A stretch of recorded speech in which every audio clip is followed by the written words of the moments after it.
Good morning and welcome to Tartu. Thank you, Vice Mayor, for the presentation. So before we delve into the case studies, I'm going to give a bit of a general idea of why we might need to improve our democracies and what then deliberative democracy in global might entail.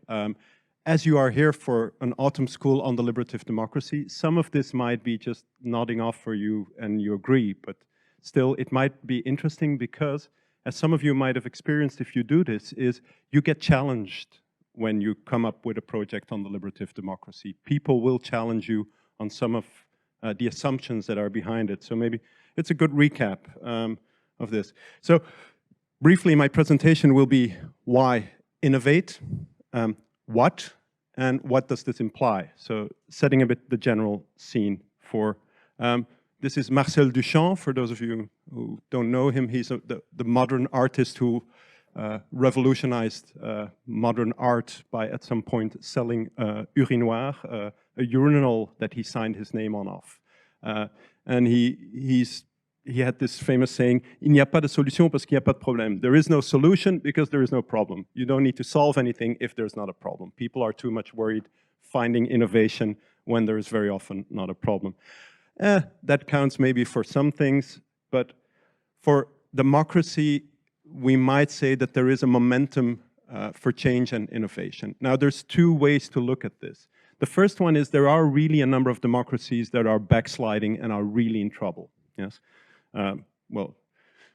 There's one very close by, but that's been backsliding for such a long time that's maybe not a current example anymore. But what happened in the US recently, for example, is really a show that a very established democracy can be in trouble. And so we need to find, that's what I call the car crash vision of democracies. It's a general idea of crisis, and democracies are going off the cliff. Yes. Now, that's a strong argument in many places, and some people here are from places where that is really the case. But I think we also have people from Finland here. These data came out 3 days ago. And for example, Finns seem to still have a very general support of their democracies and their politics. Swiss even more, and Norwegians even more. In all those countries, you also have a call for deliberative democracy. But the argument of Finland completely driving off the cliff and democracy being gone in a few years in Finland is probably not the strongest argument. So for me, and this is also very often my more general idea of how I look at deliberative democracy, is innovation. Rather than focus on, well, in some cases this is needed, but also in these countries, the argument is also how can we make democracy better? Rather not go like we need to replace something or something is exploding and it's the end of times, but also what is there in democracy that is not working in the current system we have? And what is a good way of adding something to that that just makes it stronger and better? And, you know, humans innovate at the most crazy rate. Some things that you would think still work are innovated at least twice a year. But democracy for, in some cases, 200 years, also in my country, Belgium, is mostly still in the structures that we had when we set it up in 1830. We just increased voting participation for a big part, but institutionally, there is hardly any innovation. So, and then if we talk about innovating what, then if we look at democracy as of the people, by the people, and for the people, it's especially that by the people. That's the big technical problem where we've been struggling with democracies.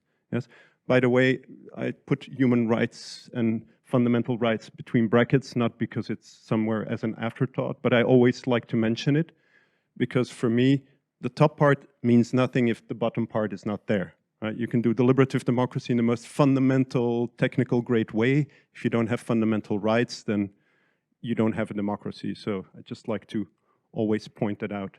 But so the problem is the by the people. And for a very long time, the by the people for ordinary citizens was elections. And as we know, elections, participation has been going down. In many countries, it's also still very stable. In Belgium, between 85 and 90% still votes, because we have to. But in general, in OECD countries, it's below 3/4 now, which means that your ruling majority is half of that. Yes?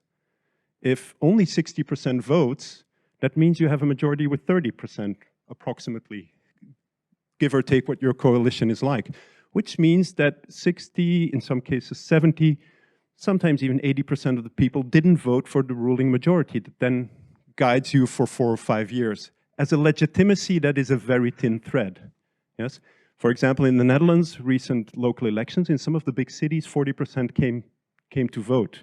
In some neighborhoods, 15, 20%. So in those places, you have whole blocks where maybe 7% of your population voted for the people who will then rule that place for 5 years. That's a very thin thread.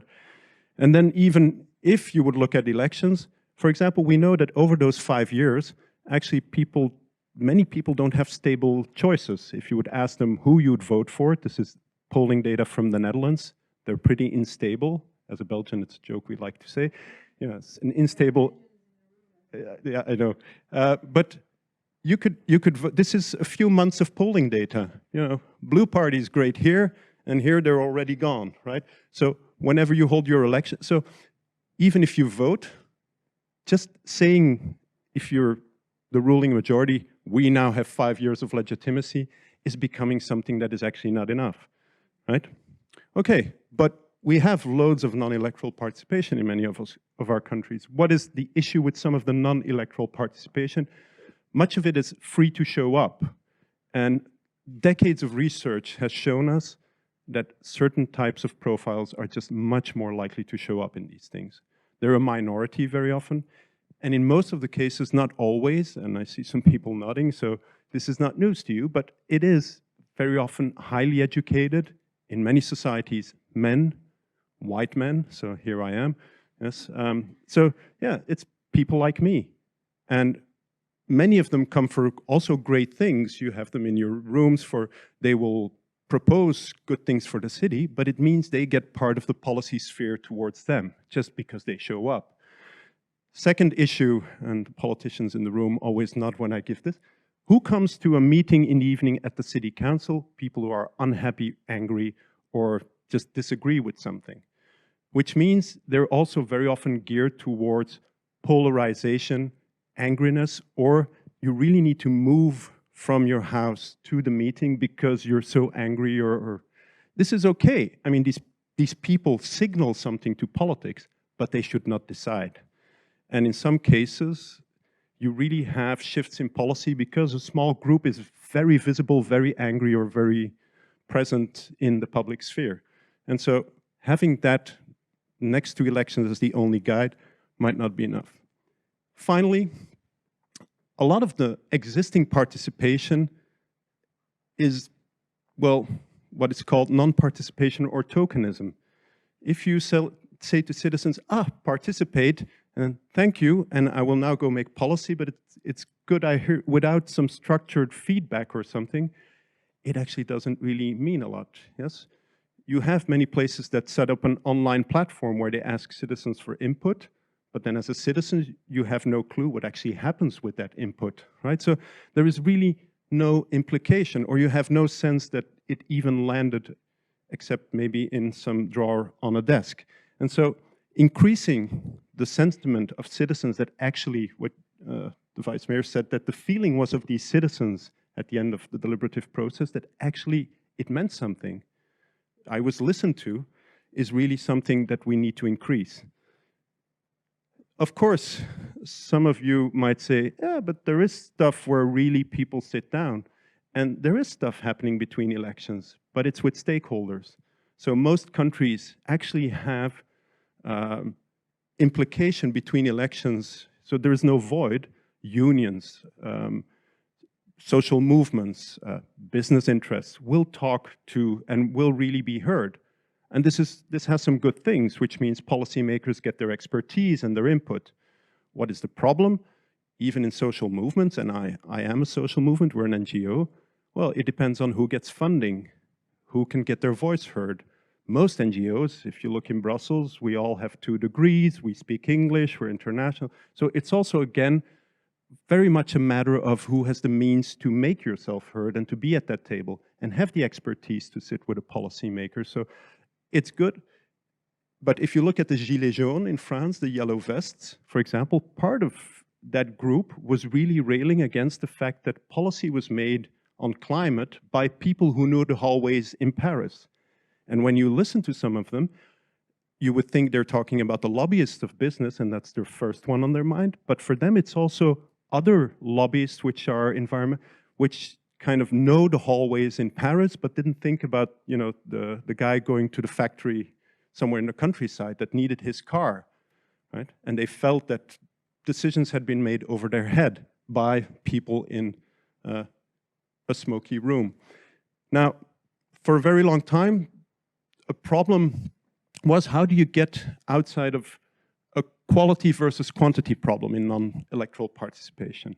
Because if you talk about legitimacy, if you have something open where everybody can participate, there is a sort of legitimacy. Everybody can come. It is open to everyone. We're not selecting, yes?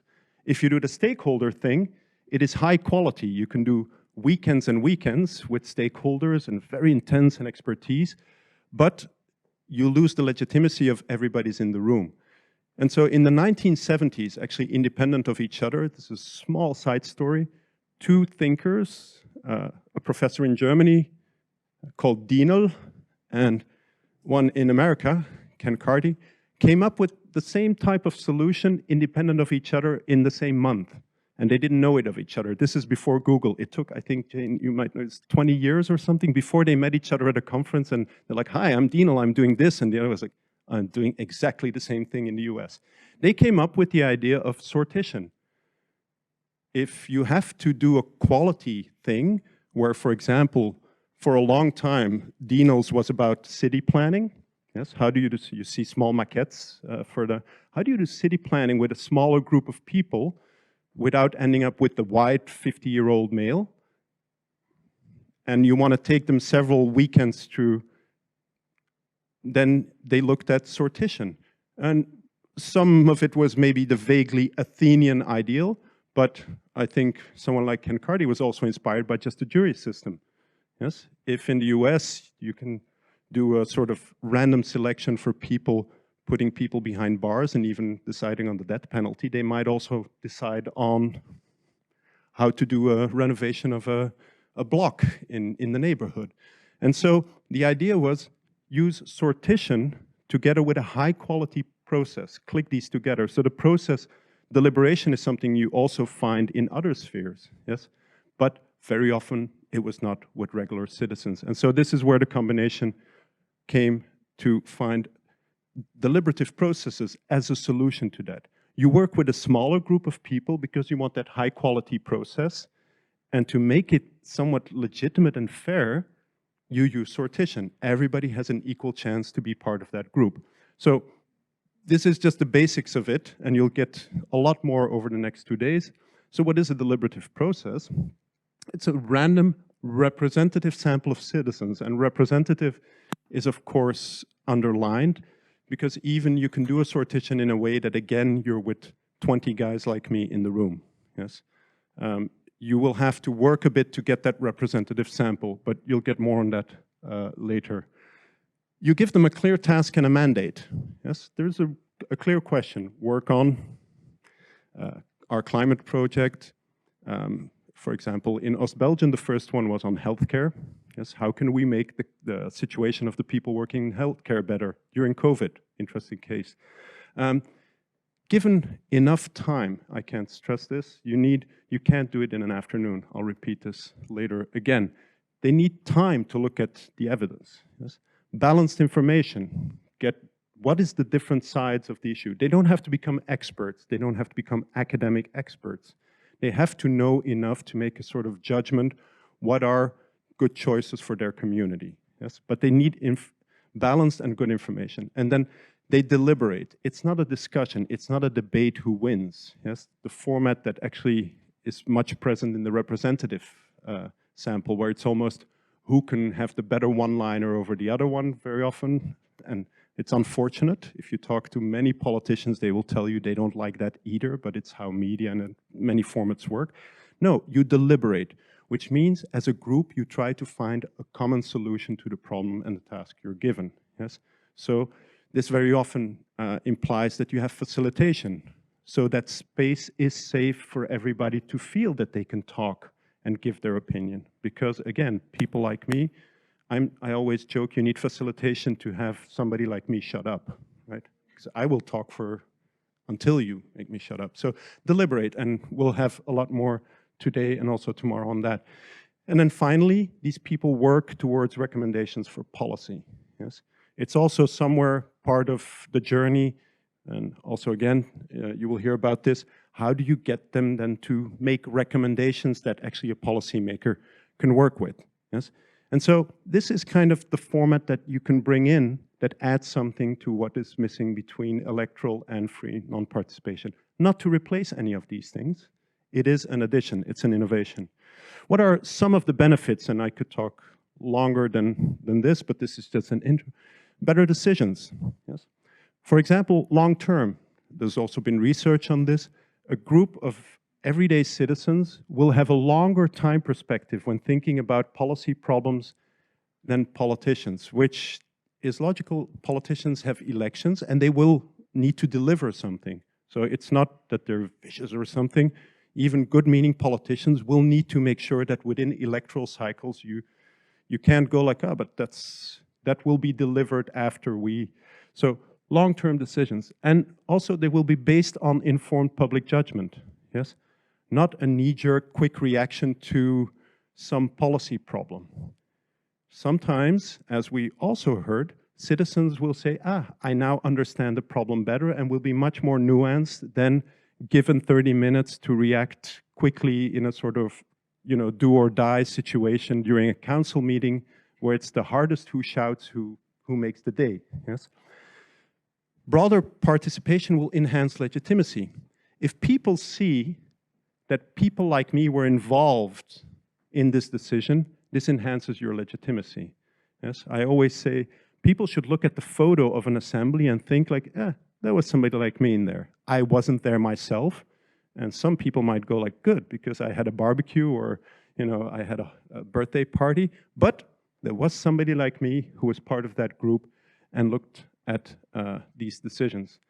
It can restore trust in public actors. What we see in some research, for example, in Brussels, there's an institutionalized deliberative panel connected to the parliament. Recent research shows that the citizens in those groups have a better understanding of the complexity of the job of a politician and of policy making.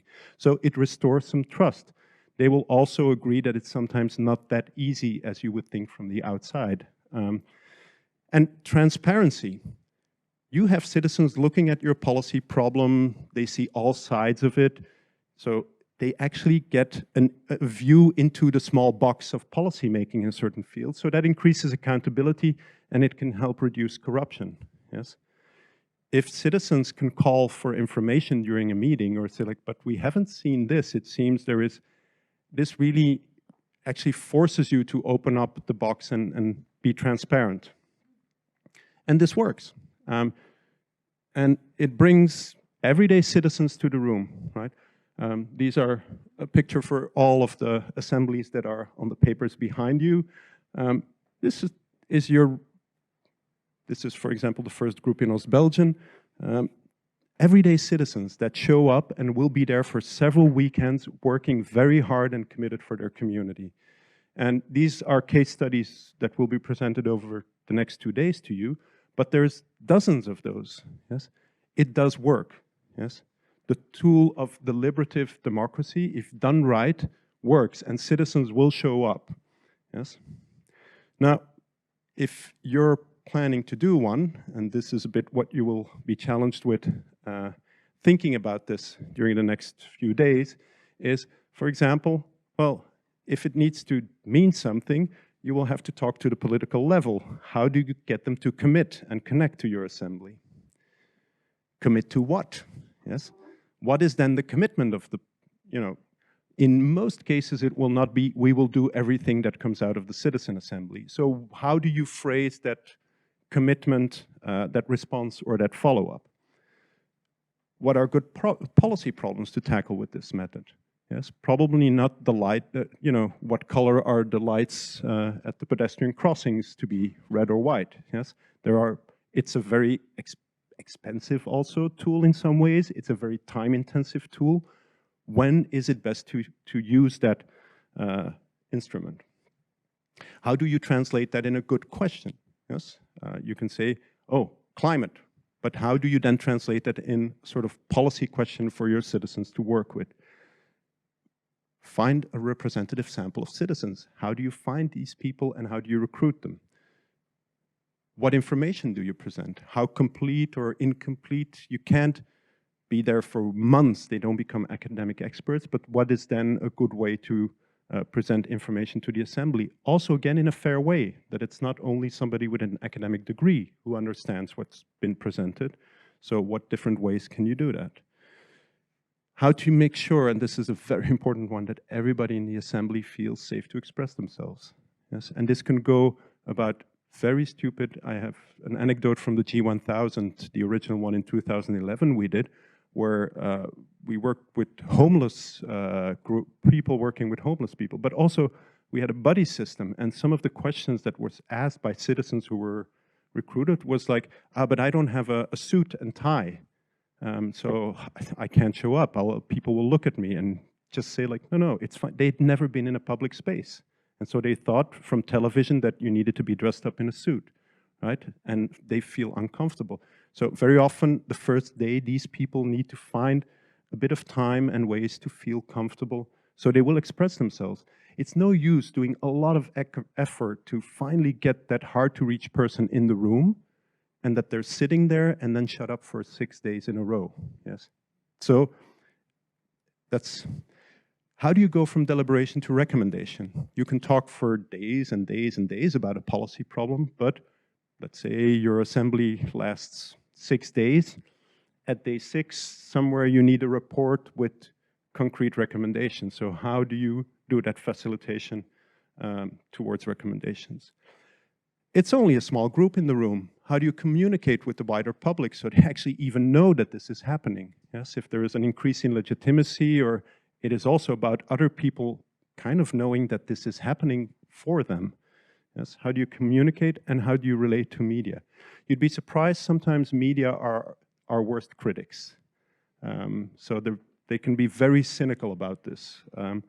You'd be surprised if sometimes you come with like, hey, we're doing this. You'd sometimes be surprised how journalists are so geared towards traditional politics that they have a hard time grasping this new thing. And for example, let's hope we don't have a pandemic like we had in the last few years again, but in some cases, you might have to do parts of, online because offline is not a possibility. I recently heard from somebody working in the north of Norway. This might be the same in some parts of Finland, where he said, we can maybe have them meet one time, but the distances are so big that we can't have in-person meetings the whole time because nobody will show up. That would require so much time. And how to make sure afterwards that this follow-up actually happens, right? What ways can you make sure that there is sort of concrete milestones where you reflect on what has happened? And then finally, how learn lessons and evaluate.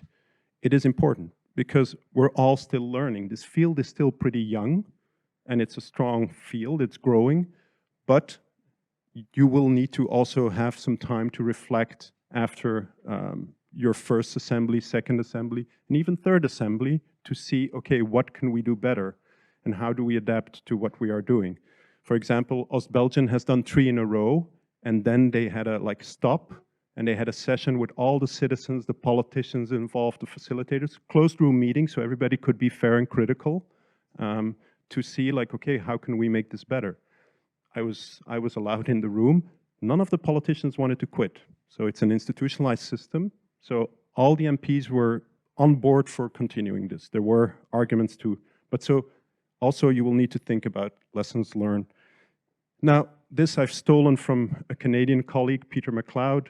Some of you who are in the field might know him. He says it in 3 words, and I think you cannot make it shorter than this.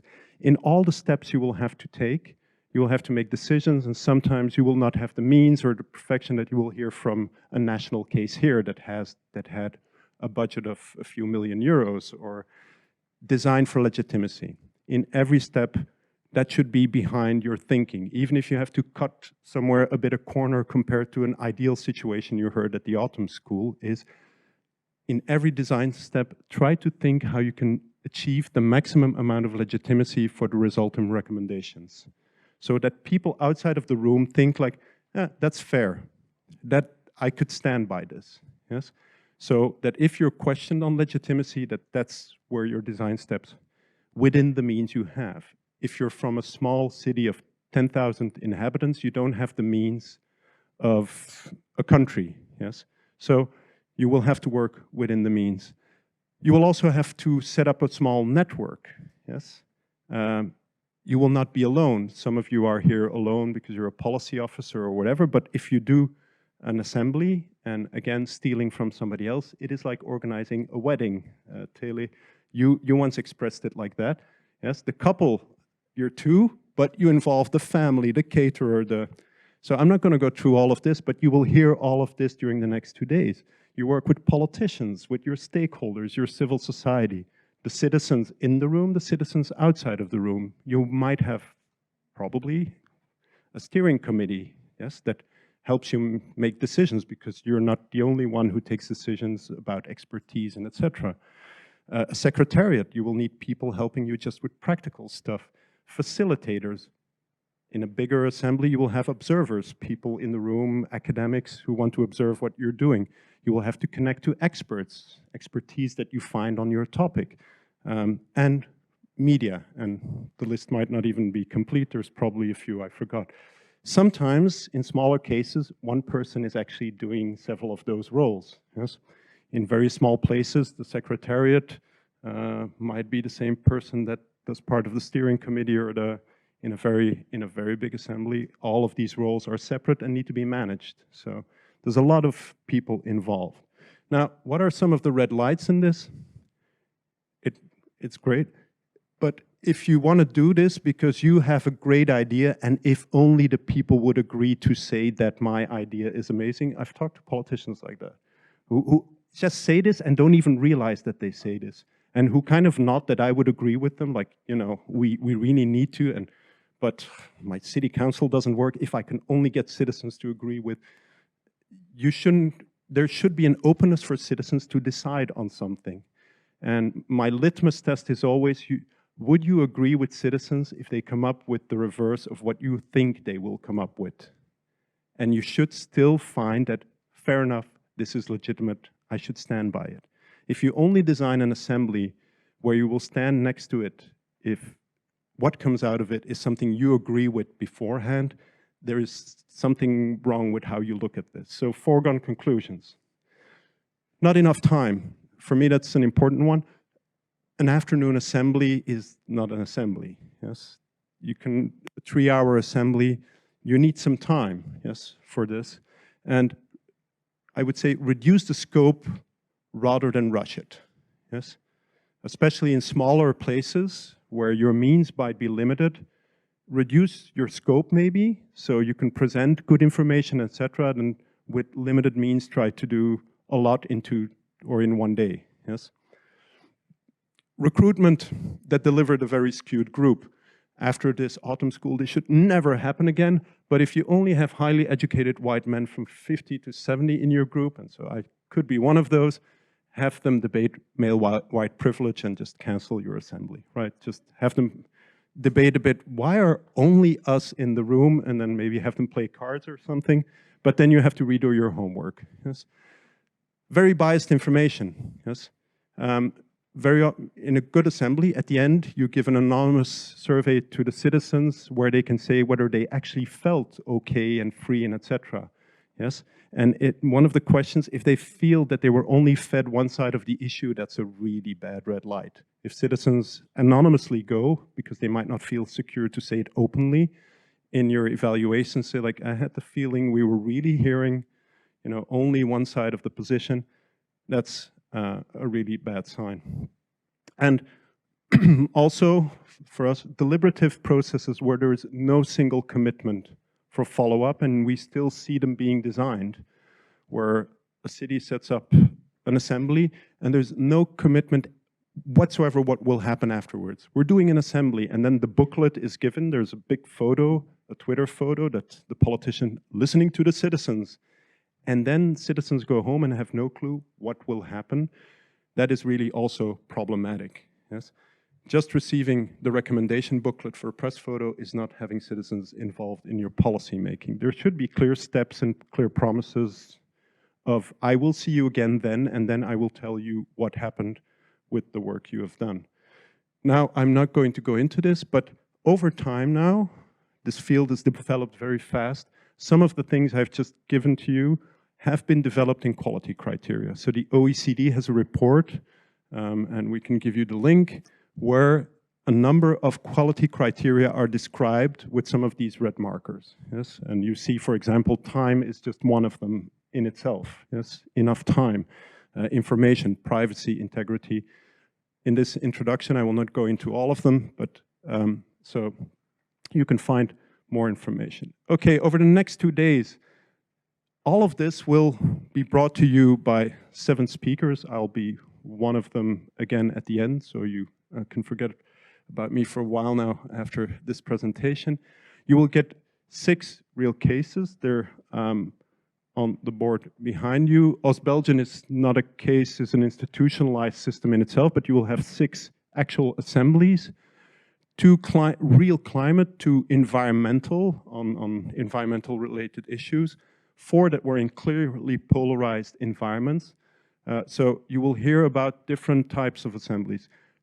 Your own town, region might not be exactly like one of them we present, but we will give you a diversity, so hopefully some of these elements will really resonate with you. How do we structure most of the sessions is the speaker will talk for about 30 minutes, presenting the case, and then some elements that were noteworthy on how to organize an assembly in their case. Then we'll give you a little bit of group time. We'll set up tables during the break now, where in the group you just wonder a bit, what have I just heard? Where do I need some clarifications? We have a small Q&A about clarifications about the presentation itself. Yes, something you didn't understand very well, or could you explain a bit more how you've done that? And then you will work at the table for about 20 to 30 minutes on your own situation. How does what I heard about, for example, recruitment would reflect to my situation? What would be difficult for me? What would work for me? How do I? And then we have another Q&A where we then go around the tables. And of course, we cannot do everybody for every presentation, but some questions at the tables are collected and the speakers try to reply, and then other of the experts present can also intervene in those cases to give you a bit of feedback. And of course, there's the water cooler moments during the coffee breaks, etc., where you can always also approach some of us with specific questions. How do we want you to leave tomorrow? You'll be a bit overwhelmed if you're new to this with all the, like, you know, I don't want to organize a wedding, but we also want you to come enthusiastic about citizen participation, because this is really something that gives a lot of energy to citizens who participate in it. If there's one thing all of the speakers can tell you, is that afterwards those citizens are almost ready for a second one. You'd be surprised how energetic they feel to have been weekends talking about sometimes some very technical policy problem. So it really makes you enthusiastic and positive about citizens, because we've also been very negative about citizens. Yes, citizens are very often portrayed as NIMBYs, don't want to, you know, complaining, etc. But actually citizens want to be co-op. Most citizens, yes, they're less visible on Twitter, because if you're okay with things, very often you don't complain, so they don't shout the hardest. But most citizens actually want to put in an effort to help build their community. And so you will bring them in a room and you'll see the energy that that brings. You will have a broad view on what deliberation can do, and I hope also what it can't do, yes? So a bit where the limits also lie, but what it can do. You will not be a complete expert. We cannot, in 2 days, make something where you go home and then you're fully, completely ready to do an assembly start to finish. There's a lot that comes into every aspect of this. But what we do want to bring you is you will know from all these different presentations, different perspectives of what to take into consideration and what to get further information on. You will still need to look things up, but you will do a recruitment and think like, we need to think about this, this, and this. Yes. So this is, but you will still need to do some work after this autumn school, and then FIDE is there and other organizations to provide you with more detailed papers and documentation to help you with that. So with that, I hope I've given you a bit of broad overview of the why and what we will do over the next 2 days.